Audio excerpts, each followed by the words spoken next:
Hello, everyone. Once again, we are here with our Member Spotlight series. I am Greg Forster with Karam Fellowship, and today we have David Buschart from Denver Seminary with us. David, thank you so much for being in the spotlight. Thank you for inviting me, Greg. It's good to be with you, even via Zoom. Even via Zoom, that's right. I'm back in my office this time after our previous edition of the Spotlight was the road version. So it's nice to be here and there. So David, tell us what's life-giving for you as an educator? In a word, people. Working with students who are genuinely want to learn, who want to grow, and admittedly, just as was the case when we were in school, not all of them are, but many of them are. And working with that kind of student is just particularly energizing, rewarding, both intellectually and personally.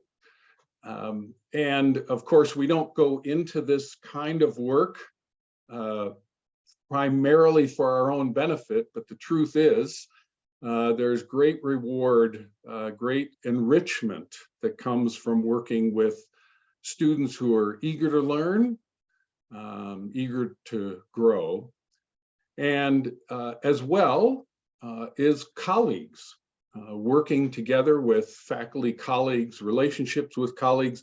And when I use the word colleagues here, I'm referring not only to people who are on the faculty of my seminary, but people in the larger world of theological education, be that undergraduate, graduate, seminary, and the opportunity to work with and be in relationship with colleagues whom I respect and appreciate, again, both professionally and personally.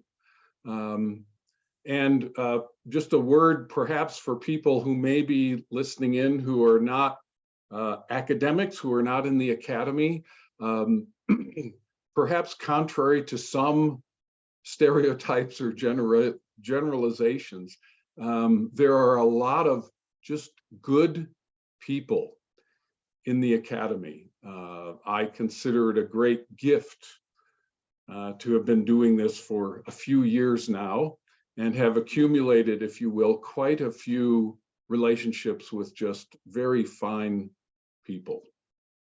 Amen to that. That's been one of the really life-giving things for me, building our community in the Oikonomia Network and Karam Fellowship has been connecting with so many people who have just a powerful vision for helping people grow, as you put it. And you know, it's true that in the academy we are not always selected for relational gifting.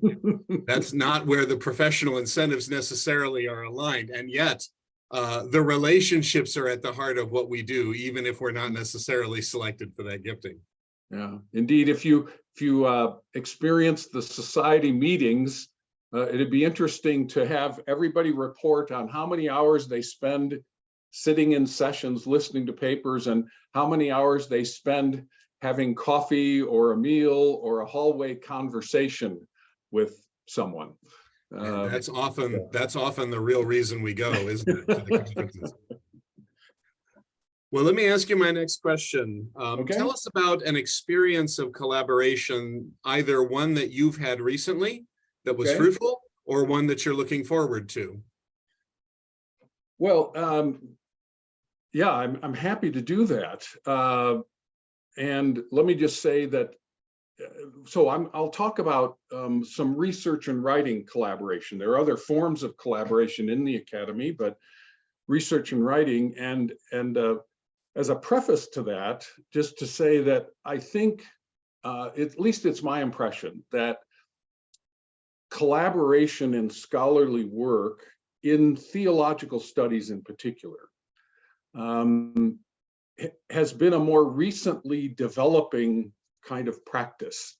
I think in the natural and the social sciences, that kind of collaboration has been evident for decades.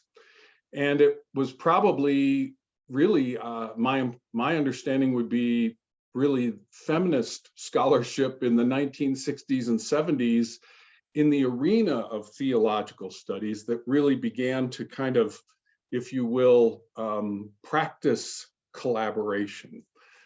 That said, it is really, you could say, kind of on the rise I think, in theological studies. And I've been blessed, I can give you two examples with this.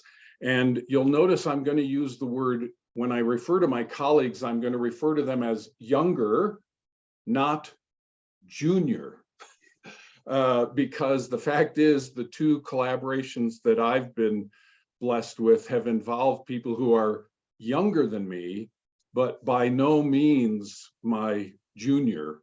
One of them was with Dr. Kent Eilers of Huntington University, and we worked together on a book on theology as retrieval.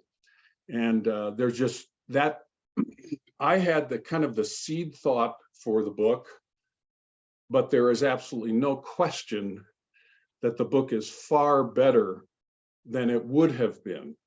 Far better because of my collaboration with Kent. And when we were working together, I sometimes described it to people as analogous to a three-legged race. Those who might be old enough to remember a three-legged race where two people have two legs tied together and then they make their way down a course tied together. This was a three-legged race analogous to having an Olympic sprinter joined with an overweight middle-aged guy.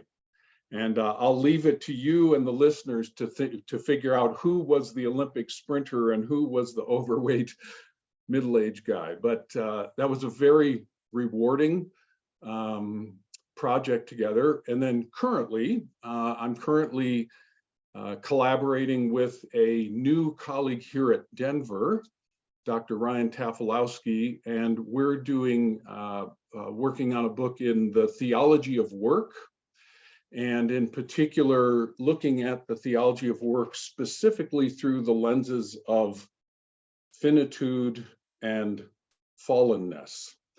And we're hoping that this will provide some insights into and helpful perspectives on work that have been in some ways neglected or bypassed. And excuse me, and Ryan is younger quite a bit, but without question not my junior. And so I'm kind of leading the way on the matter of finitude, very appropriate. Ryan's leading the way with regard to the matter of fallenness in the world, but we are very much collaborating on both the macro design of the book and each chapter along the way. Right. You know, I think you're right, and that it's important that increasing collaboration as a normal mode of doing theology has emerged from the recent movements that draw attention to how we as individuals are formed and the way that affects our theological lens. The fact that I'm male, the fact that I'm European descended, the fact that I live in the United States, and so on, that I'm have a certain economic position. These impact my perspective, and when we come to recognize that, we recognize the need for collaboration with people who have different training, different background, different experiences, if we're going to see the fullness of what God has for us. And having co-written a couple of books, I can affirm your testimony that it is a lot of extra work, because every word in the book has to be agreeable to both authors normally, yes. Which means it's a lot of extra work. And yet some of my most fruitful work has been because we can put our strengths together, has come out of those collaborations. Indeed, indeed. So my third question, tell us a little bit about how our big picture issues, whether that's big picture issues in your discipline, your field, or big picture issues in the world at large, How are they shaping what you do in the classroom? Good and important question. Let me respond with two items from two different contexts. When I think of theological work, I think of it in terms of two primary contexts. The one is sociocultural context, and the other one is ecclesial context, the church. It's kind of an understatement and stating the obvious to say that we're in a cultural moment of incredible change. Whether one thinks those changes are good or troubling, I'm not interested in commenting on that now. So in particular, as we think about that cultural change, whether we view our current moment as one of celebrating greater inclusion and diversity, or whether someone grieves this period as a time of incredible fragmentation and tribalism, or whether one sees it as both. The reality is that the need, the demand, and I don't want to say demand in a negative way, the need to be attentive to and engage a wider range of questions, a wider range of perspectives, just requires a whole new, if you will, layer or dimension to our research and our teaching, to the assignments we make in the classroom, to the sources we draw on for our lectures, to the way we talk in the classroom. I mean, at the risk of sounding self-affirming, generally speaking, in course evaluations, students have said, I create a context where they feel free to express themselves. Fair enough. But I'll just say, I think I've had to give, if you will, new attention, renewed attention to that, and to being, if you will, mindful of certain kinds of issues that maybe I didn't need to be mindful of even 10 years ago, 5 years ago, right? So that's one thing in the classroom. And the other is, and this one really touches on both societal context and the church, and that is the church.